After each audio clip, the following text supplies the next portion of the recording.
What's good, YouTube? It's your boy, Devin Payne. Welcome to the video, man. Look, for all my newcomers, I know in my personal life, I've had a lot of people express their dissatisfaction with the curriculum that we were introduced to back when we were in middle school, high school, of course, undergrad, in regards to building and fixing credit, investments, and just personal finance in general. So I decided to dedicate this channel to helping to either supplement the information that you may have learned in school or to straight up just teach you the information that you may have missed in school. So if you're new to the channel, do yourself a favor, click the subscribe button and turn notifications on because we're all about boosting our financial literacy over here. And then while you're at it, go ahead and do me a favor and hit that like button for the YouTube algorithm. It's free, super easy, and you know what? You'll even get a bit of a tingly feeling once you see the like button turn blue. Trust me, I do it all the time. Just try it. But anyway, let's get this video started. Okay, so what exactly is a mutual fund? See, me personally, I like to think of a mutual fund as a potluck style event where you have thousands of people pooling their money together, and then you have the servers or the brokers, and they're fixing everyone their to-go plates based off what everyone has selected off the menu. For example, precious metals, tech, or energy. So when you buy into a mutual fund, you have a small stake of every single fund that's encompassed within. So in a sense, it's relatively inexpensive and a bit safer than stocks because you have diversification as the benefit. I like to think of diversification as a kid in the candy store, right? So this kid has only $5. And what happens when a kid with money steps inside of a candy store?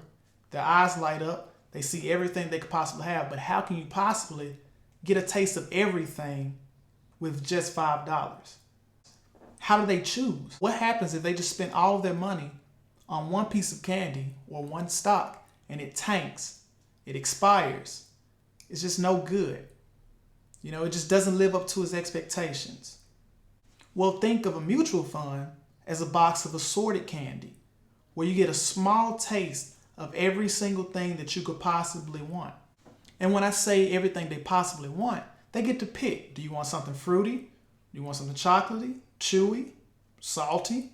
Do you want precious metals, energy? You kind of see where I'm going there, right? Thing is, there's a cost to it though, because the cashier or the broker, they spent a lot of time compiling these funds just for your convenience. So they charge what's called an annual expense ratio.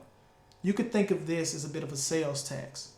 So for example, all right, all of my math buffs out there, this is your time to shine.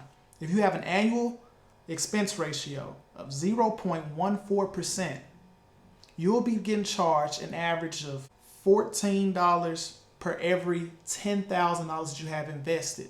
I know right off the top this sounds a bit minuscule, but if you multiply this by the thousands of investors for this particular fund, you start to kind of see how the brokerage companies are making their money. You should know though that this isn't something that you're necessarily just paying out of pocket. So you won't receive a bill for $14 if you only have $10,000 invested. This comes out of the annual revenue. So for example, if your fund typically sees on average about 9% of revenue increase per year, then you can expect to only receive 8.86%. You see what I'm saying? That because they subtracted the 0.14% from the revenue that you were supposed to see. Side note, I've talked to a couple of people, and actually an alarmingly large amount of people. They seem to have this misconception that a higher expense ratio means that the fund is guaranteed to perform better over time. This is 100,000 million% false. If that is the case, it is completely just a coincidence, guys. Do not fall into the trap of thinking, oh, this is I get what I'm paying for type of situation, because it is not at all that. And also another fee, some brokerage firms actually charge what's called a load, which is what they charge in order for you to sell shares of the mutual fund. Now, this is really just to discourage you from withdrawing from your mutual fund. Now, I tell you this just so that way you kind of have an idea of what to look for. So make sure you're paying attention to that. All right, so next we'll get into actively versus passively managed funds. Now, actively managed funds just simply means that you have a team full of traders and analysts who are watching the market for you. So they're essentially doing all the heavy lifting. They're the ones who are conducting all the market analysis and kind of deciding when to buy certain funds, when to sell certain funds. And because that requires a lot more legwork, that usually results in, you probably guessed it, higher fees. Now, passively managed means there's not really an attempt to beat the market. That actually brings up a pretty good point about beating the market. I may make another video on beating the market. If that is something that you guys are interested in, just let me know in the comment section down below, and then I'll make a video about that in the future. But anyway, back to passively managed funds. So because they're not really trying to beat the market, they're not trying to time the market, they're not actively watching it, they're more so just trying to mirror the market, that usually results in lower fees for you. So now you kind of get an idea of why you have these discrepancies between the different fees. Now, I can't talk about actively and passively managed mutual funds without bringing up ETFs.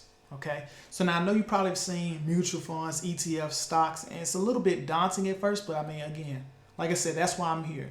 So although actively managed ETFs do exist, ETFs are primarily more passively managed. What I mean is they're just trying to mirror an index such as the S&P 500 or the Dow Jones. See, the biggest difference between ETFs and mutual funds is how they're traded. You see, ETFs trade more so like stocks, meaning that you can trade, buy and sell them throughout the day. You can also place buy and sell limit orders or just stop loss orders. So let me start off by explaining a buy limit order. So you start off by selecting a specified price target. And if in the middle of the day, the stock price falls to that price target, then a buy will automatically be triggered and you will buy however many shares of the fund that you selected. On the other hand, a sell limit order is triggered when the price raises to a specified point, then they'll automatically sell off however many shares that you designated. ETFs also allow you to place stop loss orders. So this is when you specify a price that you refuse to let the stock fall below. For example, if you own 100 shares of a fund valued at $150 per share, you can set a stop loss order of 25 shares at $100 per share. So if and when the price of the fund falls at or below $100 per share, you'll automatically sell 25 shares at the sale price. So how do you get in on the action? It's actually quite simple. Just create an account at a brokerage firm. Now, some examples of these firms who are not yet sponsors of the video are E-Trade, Ameritrade, Fidelity, Vanguard, and Charles Schwab, just to name a few. Now, some of these funds actually have investment minimums, so you won't necessarily be able to just dip your toe in and just throw $5 or $10 in at a time. So it's important to do your research or just subscribe to the channel, and then we'll find out together. That's all I have for you guys today. Take care. I'll see y'all in the next video. Peace.